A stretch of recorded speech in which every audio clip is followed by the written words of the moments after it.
ከ6 በላይ በሚሆኑ የአሜሪካ ግዛቶች የሚገኙ የውሃ ማጣሪያ ጣቢያዎች በሀከሮች ተጠቁ። ሰላም ተመልካቾቻችን፣ በምን አዲስ በሳይበር ሰዓታችን ላይ ነው የምንገኘው። በዓለም ዙሪያ የተሰሙ አዳዲስ የሳይበርና የቴክኖሎጂ መረጃዎችን ይዘን ቀርበናል። አብራችሁን ቆዩ።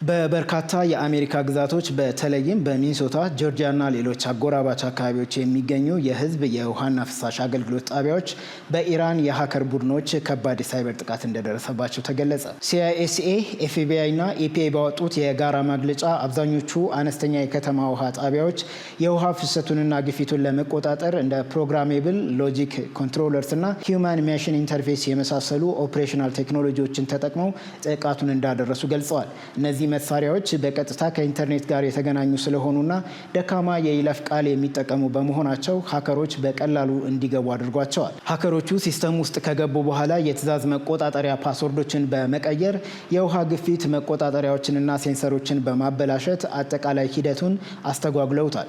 በዚህም ምክንያት ጥቃቱ በደረሰባቸው አካባቢዎች የውሃ ግፊት ቀንሶ ታይቷል። ከዚሁ ጋር በተያያዘም በርካታ የውሃ ጣቢያዎች የኢንተርኔት ሲስተማቸውን አጥፍተው ወደ ድሮው በእጅ የመቆጣጠር ወይም ማኑዋል ሞድ አሰራር እንዲመለሱ ተደርገዋል። የአሜሪካ የደህንነት ተቋማት የጥቃቱን አፈጻጸምና የሀከሮችን አሰራር ወይም ሲግኔቸር በማየት ከኢራን መንግስት ጋር ግንኙነት ያላቸው እንደ ሃንዳላና አይአርጂሲ የተሰኙ የሀከር ቡድኖች እንደሆኑ ግምታቸውን ሰጥተዋል። ኢራን ቀደም ሲል በ2023 በፔንሲልቫኒያ የውሃ ጣቢያዎች ላይ ተመሳሳይ ጥቃት ፈጽማ እንደነበረ ይታወሳል። ይህ አጋጣሚ ለዓለም አቀፍ ቁልፍ የመሰረተ ልማት ተቋማት ዘርፍ ትልቅ ትምህርት የሰጠ ሲሆን በተለይም የኢንዱስትሪ መቆጣጠሪያ መሳሪያዎች ከኢንተርኔት ጋር ሲገናኙ ጥብቅ የሆነ የመልቲፋክተር አውተንቲኬሽን እና አስተማማኝ የሳይበር ሴኩሪቲ ጥበቃ ሊኖራቸው እንደሚገባ የሳይበር ደህንነት ባለሙያዎች አሳስበዋል።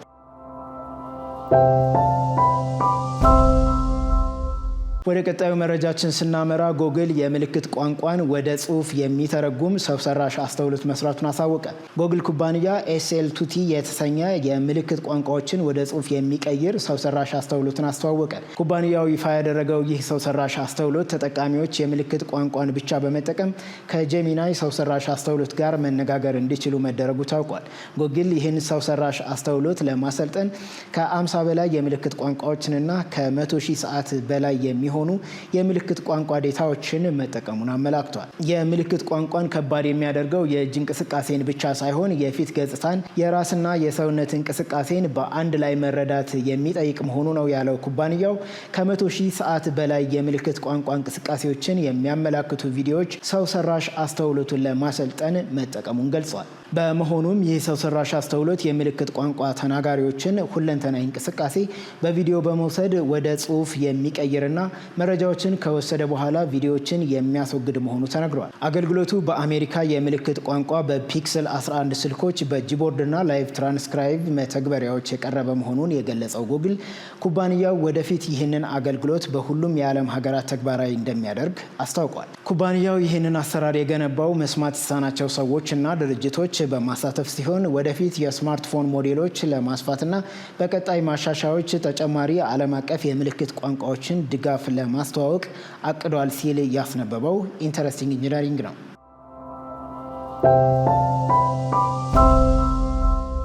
ወደ መጨረሻው መረጃችን ስናመራ ሜታ ኩባንያ ክሬተር ስቱዲዮ የተሰኘ ሰው ሰራሽ አስተውሎትን ይፋ አደረገ። ፌስቡክ ኩባንያ ለይዘት ፈጣሪዎች ክሬተር ስቱዲዮ የተሰኘና ራሱን የቻለ ሰው ሰራሽ አስተውሎትን ይፋ ማድረጉን ገለጸ። ኩባንያው ይፋ ያደረገው መተግበሪያ በውስጡ ባካተተው የሰው ሰራሽ እገዛ አማካኝነት የኮንቴንት ፈጣሪዎችን አጠቃላይ እንቅስቃሴ የሚያግዝና መረጃዎችን የሚተነትን መሆኑ ታውቋል። ይህ ሰው ሰራሽ አስተውሎት የቪዲዮ አሰራርን፣ የተመልካቾችን ተሳትፎና ፍላጎትን በመተንተን ለኮንቴንት ፈጣሪዎች ፈጣሪዎች የተሻለ አቅጣጫን የሚያመላክት ምክረ ሀሳብ እንደሚሰጥ ተነግሯል። ከዚህም ባሻገር የይዘት ፈጣሪዎች ያዘጋጁትን ይዘት መቼ ለህዝብ ይፋ ማድረግ እና ተመልካቾችም ኮንቴንት ክሬተሮች ማህበራዊ ሚዲያው ላይ በሚያጋሯቸው ጉዳዮች ላይ ምን አይነት ሀሳቦችን እየሰጡ እንደሆነ መረጃ ይሰጣል ተብሏል። በተመሳሳይም ይዘት ፈጣሪዎች የሚፈልጉትን ጥያቄ በመጠየቅ አፋጣኝ ምላሽ እንደሚያገኙም ኩባንያው አመላክቷል። መተግበሪያው የኮንቴንት ፈጣሪዎችን ድምፅና የንግግር ስልት በመረዳት ለተጠቃሚዎች እንደ ይዘት ፈጣሪው በመሆን ግብረ መልስ የሚጽፍና የሚያዘጋጅ ሲሆን ይዘት ፈጣሪዎች የተዘጋጀውን ምላሽ መርምረው ለህዝብ ፖስት ማድረግ እንደሚችሉም ታውቋል። ክሬተር ስቱዲዮ በየዕለቱ የተከናወኑ አባይት ተግባራትንና አዳዲስ ነገሮችንም የሚያመላክት ሲሆን መተግበሪያው በአሁኑ ወቅት በአሜሪካና ካናዳ ለሚገኙ የክሬተር አፕል ስልክ ተጠቃሚዎች ክፍት ሆኗል። በቀጣይም በመላው ዓለም አገልግሎት ይሰጣል ሲል የዘገበው ቴክክራንች ነው።